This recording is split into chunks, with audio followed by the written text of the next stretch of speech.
On today's show on the road, one last time, let's look at this Mavs Clippers series and let's preview what does it mean if Kawhi Leonard doesn't even play in this first game, and my experience with Tim Hardaway Jr. We'll talk about all that and more in today's Locked On Mavs. I'm Luka Doncic, and this is Locked On Mavericks podcast. Dallas Mavericks are NBA champions. Bang! Bang! It's good! And the Mavericks have won the game! If you don't believe, you shouldn't be here.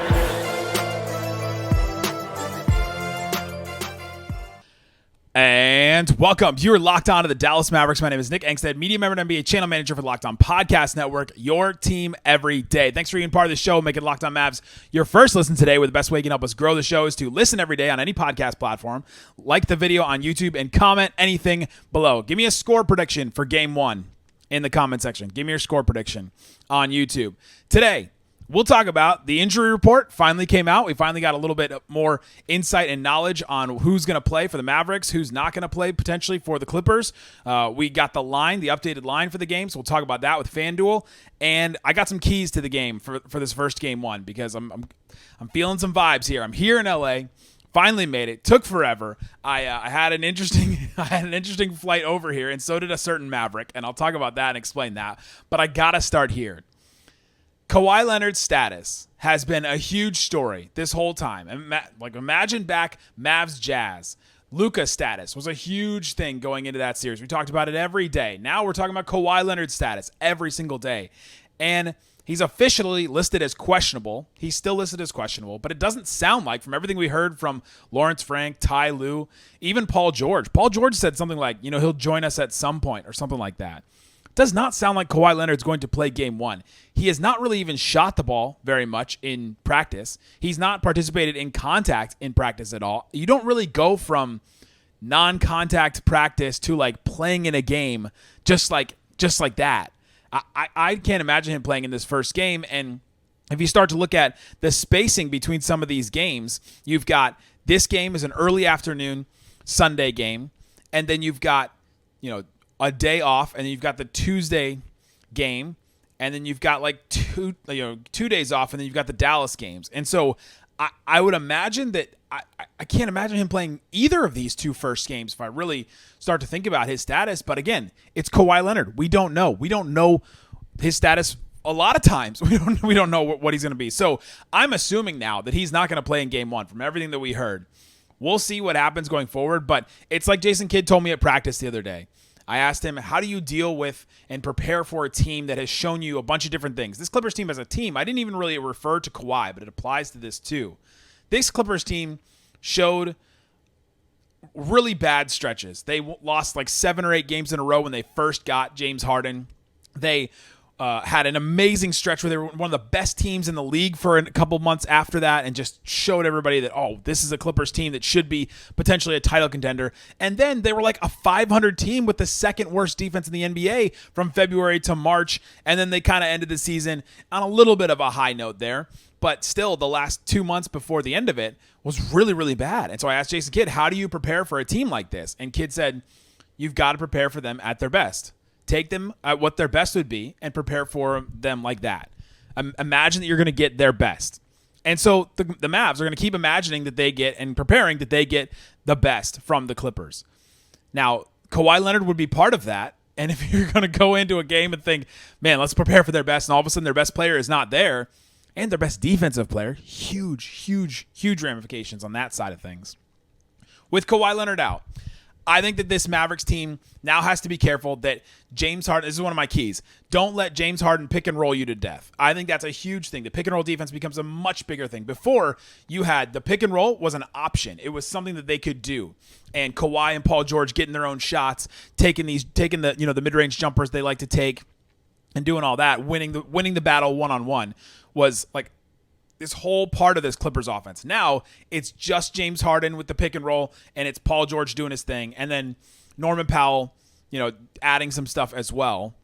But it's not as deadly and as dangerous if you have Kawhi, Paul George, James Harden, and Norman Powell. All those different offensive options. You've got to watch out for everything and all that. Now it's, all right, I think they're going to be more focused in on that pick and roll. And if they're more focused on that pick and roll with Harden and Zubats, I don't think they're going to be so interested and so eager to go small in this game. And I've talked about this all week, that I think if they go small, I think it's an advantage for the Mavericks. The Mavericks small ball units have been better than the Clippers this season, and I think that that's got big advantage for the Mavericks. But I don't think the Clippers are even going to want to do that now, because without Kawhi Leonard, who's their anchor? Like, who's their defensive anchor when they go small? They've used to have, a Nick Batum or, somebody like that, and, even a PJ Tucker. But he hasn't really been that type. PJ Tucker hasn't been that type of player. Kawhi Leonard could be out. It's going to be really hard for them to come up with any kind of semblance of defense, really. Like, do you play small with Russell Westbrook, James Harden, Paul George, like Terrence Mann, Amir Coffey? I don't know. To me, it just doesn't seem like something as viable if Kawhi Leonard is out. You're just missing that linchpin. It's the same. It's a similar concept for the Mavericks when Maxey wasn't playing as well, or when PJ Washington was not on the team. The Mavs small ball units did not look good. You have to have that bigger wing linchpin type defender to make those small ball units work. It's why the Draymond death lineup crews always worked for the Warriors, because they had him. He was the linchpin that could play that center defense, that was able to play in that way. Not everybody can do that, and not everybody is ready to play in that role, and Kawhi absolutely was all the time. And so if he's going to be out, especially for this game one, that's something that the Mavericks have to really focus on. Kawhi Leonard being out is wild, because then you ask the question, well, we definitely weren't expecting him to be 100% in this series, but if he misses a couple games and then comes in, what if the knee inflammation doesn't go down and he misses the whole series? It's wild. Let's talk about the line for this game. The Mavs are minus 176 now to win the series. The Clippers are plus 142. The Mavs going into this series are the favorites. They're the favorites now. We can't do, you can't do the whole, well, the Clippers have always been the favorites and they were title contenders and the Mavericks were this lowly team. They used to be that. Now they're not. Now they're favored in this series. So this is a different thing. So I think another one of my keys in game one is set a tone. Come out and set the tone. You're the favored team now. You're the healthy team. You're the team that has both of their stars intact. You're the team that has their bigs. You're the team that has their full complement of role player wing defenders. Go out and set a tone. This is a huge, huge game, I think, just for setting a tone. That's what all the game ones have felt like were. The Timberwolves totally set a tone in that Timberwolves-Suns first game. I mean, have you seen the clip of Anthony Edwards going at Kevin Durant, and just like having fun and getting into him, and KD was enjoying it and all that? Totally set a tone. Devin Booker set a tone in a negative way, I think, for the Suns. And you had the Cavs, I thought, set a tone for the Magic. Like, hey, you guys cannot score with us. I think that's the tone that they set. Now, series are long. Things can change. Adjustments will be made and all that. But I think coming out and setting a tone is massive, especially when you're gifted this. Kawhi Leonard is out. Take advantage of it. That is absolutely massive that the Mavericks have to take advantage of this now, because they're kind of gifted this. They're gifted a team that's not going to be as good as if they had their full complement of players. Obviously, it seems like a very obvious thing, but I think that really matters. And I think that without Kawhi Leonard this season, without Kawhi Leonard, the Clippers were -2 net rating. Now, when Paul George and Harden are both on and Kawhi is off, they were a +8. And so I think that's a little misleading if you want to look at that number, but the Clippers just haven't been as good without Kawhi Leonard, and they are limited. They're much more limited in the things that they can do, and I think this is a massive win for the Mavericks if Kawhi does not play. Again, he's questionable. That's the weird thing about this. It just seems like this is why Law Murray was on the show yesterday, and he was like befuddled about just the different voices and the different reports that he felt like he was hearing coming out of Ty Lue, and then coming out of Kawhi, and then Lawrence Frank came in, who's the president of basketball operations, came in, and he was like, well, here's another thing about Kawhi. It just seems like there's these conflicting reports, and we don't really know. And now he's only listed as questionable. He's not even listed as out yet, so he could still play, I guess. They could still decide right before the game, go, what, I think he's ready to go, and then go. Maybe it's a mind game. Some of you are convinced of that. I don't have the conspiracy drop with me right this second, but it could be a mind game that he just could be playing. They just could be playing, and all of a sudden Kawhi Leonard comes out. It's a good thing that Jason Kidd has this Mavericks team prepared for the Clippers' best. I think that's huge in game one. So coming up, let's talk about the Mavs side of things. Let's talk about who's healthy and who's not for the Mavericks. Let's talk about a couple more keys that I have to the game, and then let's talk about Tim Hardaway Jr. and my flight. Today's episode is brought to you by FanDuel. FanDuel Sportsbook has all kinds of props and odds you can use to get in on the action. They have new customers get $150 in bonus bets when you put down a bet right now. The Mavs in this game one are 2.5-point favorites on the road, which is pretty big. Usually you get like 3 points on the home team, and the Mavericks are 2.5-point favorites. So that's a big swing in the Mavs direction. That's a decent sized favorite for the Mavericks on the road. And so that one's big. If you want to put down some money on that, I mentioned the series odds earlier. The Mavericks are the favorites in this series now, -176 for the Mavericks. That means you have to bet $176 to win $100 for the Clippers. They're +142 on that one. So you have to bet $100 and you win $142. So the odds are not in the Clippers' favor right now to win this series, but they are in your odds to go to FanDuel and check out all the cool stuff they have on there. Again, FanDuel.com/lockedon. Thanks, everybody, for hanging out with us on Locked On Mavs, being part of the show, part of the Raccoon Squad, listening every day. We appreciate each and every one of you for checking out the show, listening every day. If you listen to all 8 episodes this week, I appreciate it. And this one is 9. If you listen to all 9 episodes this week, I appreciate you guys so much. It allows me to do things like this and go to LA and go visit and go see these playoff games. I'm excited to go to the artist formerly known as Staples Center and see a playoff game there. I've never been to a playoff game there, so I'm very excited to do that, and I appreciate each and every one of you supporting me on the subtext line. If you want to subscribe to the subtext line, click the link in the description or text the number. It'll be on the screen soon right there, and you can text the number, get updates from me and all kinds of stuff, including the update about Tim Hardaway Jr. that I sent to the subtexters before anyone else got it, because I really wanted to wait and not it wasn't like doxing, but I didn't want to blow up Tim Hardaway Jr.'s spot. Tim Hardaway Jr. missed practice the other day, and he missed practice on Friday, and he was sick, and he was sent. He was going to join the team later, and he was not going to be on the private jet with everybody else, and so he was going to be on a flight later. I was also going to be on a flight later. Turns out that flight was the same thing. I tweeted a picture of it. You can go see it. I turned around and I got ready to snap a picture real quick. I was really far away from him. I was probably 50 yards. I was sitting at a bar, and he was sitting over in a chair in the corner. And as soon as I hit the camera button, he turns around and looks almost right at me and just kind of rolls his eyes a little bit. I doubt he knew who I was, but he definitely saw that someone was taking a picture of him, and it was really funny. It was cracking me up this whole time. But so we show up to our gate, and the flight gets delayed. The plane had not shown up yet for our time, so we're sitting there waiting. And then all of a sudden the plane shows up. They start letting people off, and they're not letting people on. And it took a while, and usually they have to go through and clean it and all that stuff. And you guys have been on flights. But then they wouldn't let us on, and then they wouldn't open the door, and then they delayed it, and they delayed it again. It was 10 minutes, 20 minutes, 30 minutes, and we were like, what is going on? And then we got word that the plane got struck by lightning, and so we couldn't go on that plane. So they sent us from, if you've ever been to the Dallas-Fort Worth, there's all these different terminals.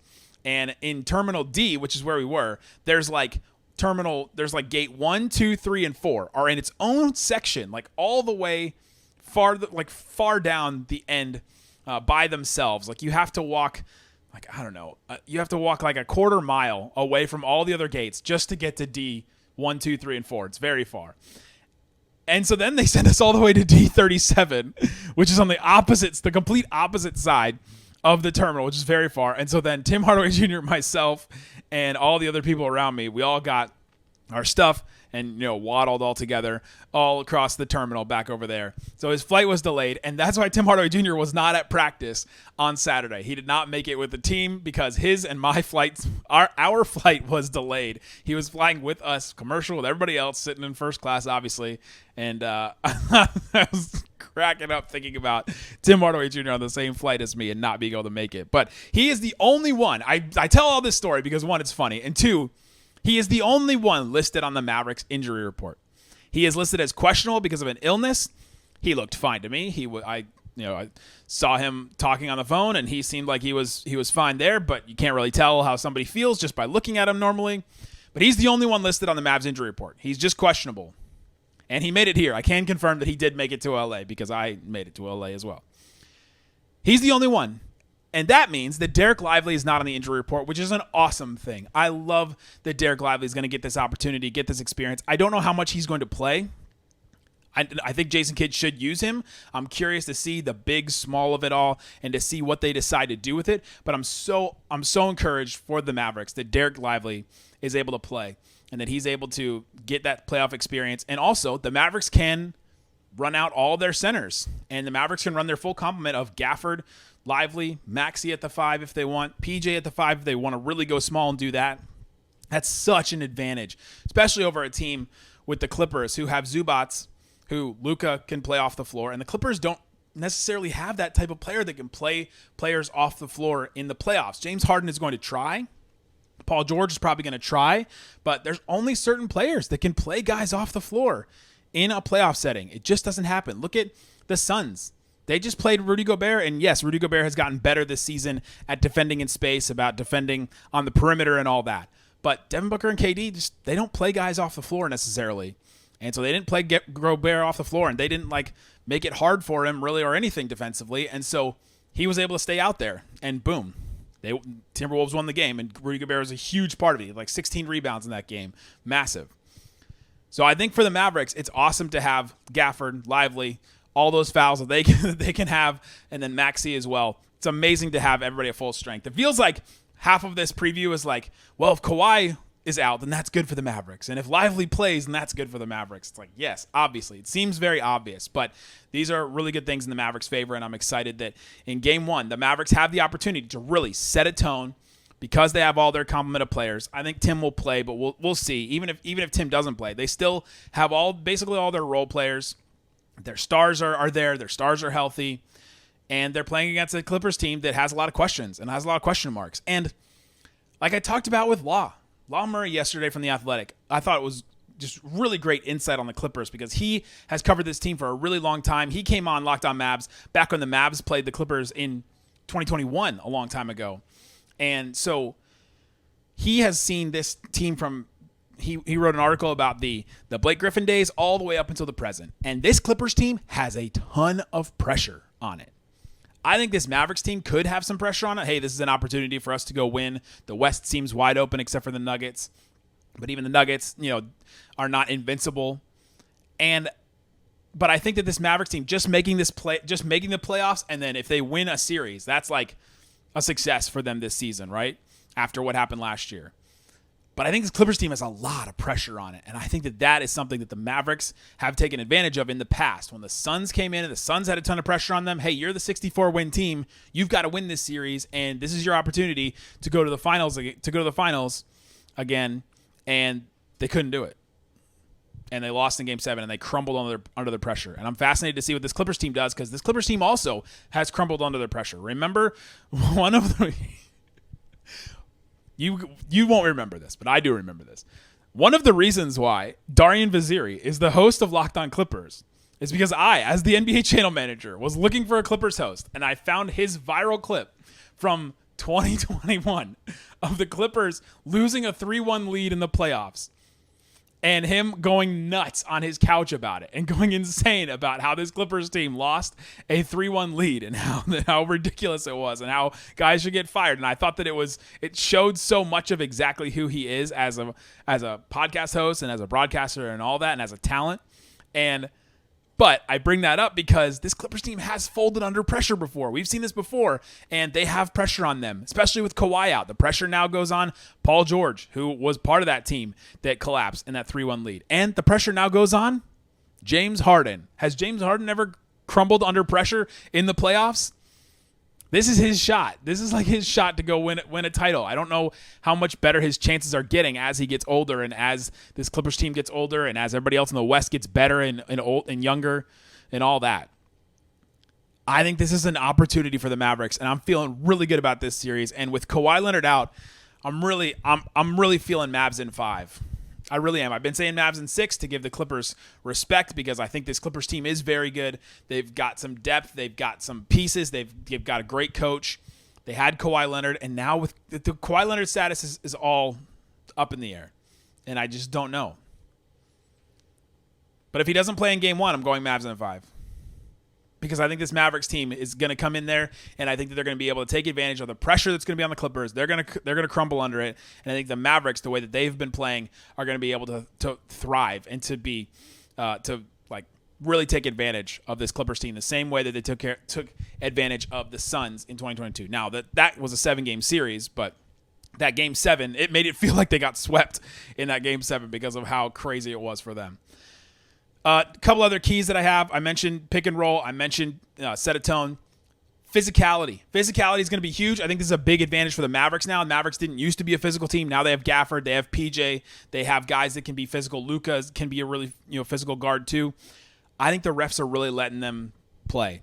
This was very apparent after the All-Star break that they changed some stuff, that Adam Silver called up the Referees Association. Damn, I just did the millennial phone thing. I'm going to do the Gen Z phone thing for those of you watching that may not know what I was doing just then. Adam Silver called up the Referees Association and was like, hey, we've got to change this because the offense is going insane right now. Every single team in the NBA has a historic offense right now. And they changed some stuff, and they're letting some more stuff go. And I watched pretty much every minute of the playoffs today, and I think that they're letting a lot of things go. And so physicality is going to be huge. Be the team that's physical first. Set that tone, because we've seen it against this Mavericks team a lot, where other teams are physical against you, and then all of a sudden they don't get, like, the Mavericks don't get calls against them later because that team has already established, hey, we're going to be physical. You can't call everything. It's like an offensive line in football. You can't call every hold, so we're just going to keep holding here and there. And you'll call some of them, sure, but you can't call every single one of them. Be the physical team first. Come out, set a tone. This is huge. I'm excited for this. I'm excited for how locked in this Mavericks team is. In practice, there's a couple of examples. Noah Weber from Smoking Cuban tweeted out a clip of Kyrie Irving when Jason Kidd was coming into the media room for his presser. Kyrie Irving looked at Allen, who's the Mavs PR director, and said, hey, if they ask him any questions that I don't like, that I don't approve of, tell him we don't got time for that BS. And he's like, they got to go through me, basically. And then Kyrie has just done a lot of things this week and said a lot of things where it just seems like this team is very locked in. This team is really focused. PJ looked incredibly focused when we talked to him at practice. He's excited to be in his first playoffs. And I'm excited to see what this team does. They've really got to set a tone. And I think Game 1 is an incredible opportunity for this Mavericks team, too. One more thing. That's right. I did it, Isaac. I did it for you. One more thing. This is the first time in a long time that a full Clippers crowd is going to see a playoff game, because they had more restrictions in LA, if you remember, from COVID. And so when the Mavericks were able to let people back into the arenas, the Clippers didn't allow as many, like LA and California didn't allow as many people.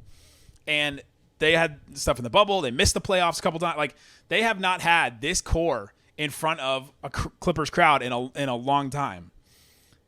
And I think that there could be some concern among Clippers fans. And I think that the same way that we heard the Suns crowd just get silent and Luka feed off of that as he went in Game 7 of that 2022 series, I think it could be the same thing if this Clippers crowd just gets quiet, or he hears a couple of people chirping at him here and there, saying stuff, get on a treadmill, blah, blah, blah, anything like that. I think that's an opportunity because Luka feeds off of that. And I don't think the Clippers have guys that feed off of that the same kind of way. There you go. That's my story. I'm sticking to it. That's some keys to Game 1, and that's Kawhi Leonard. Guys, thanks so much for listening to Locked on Mavs.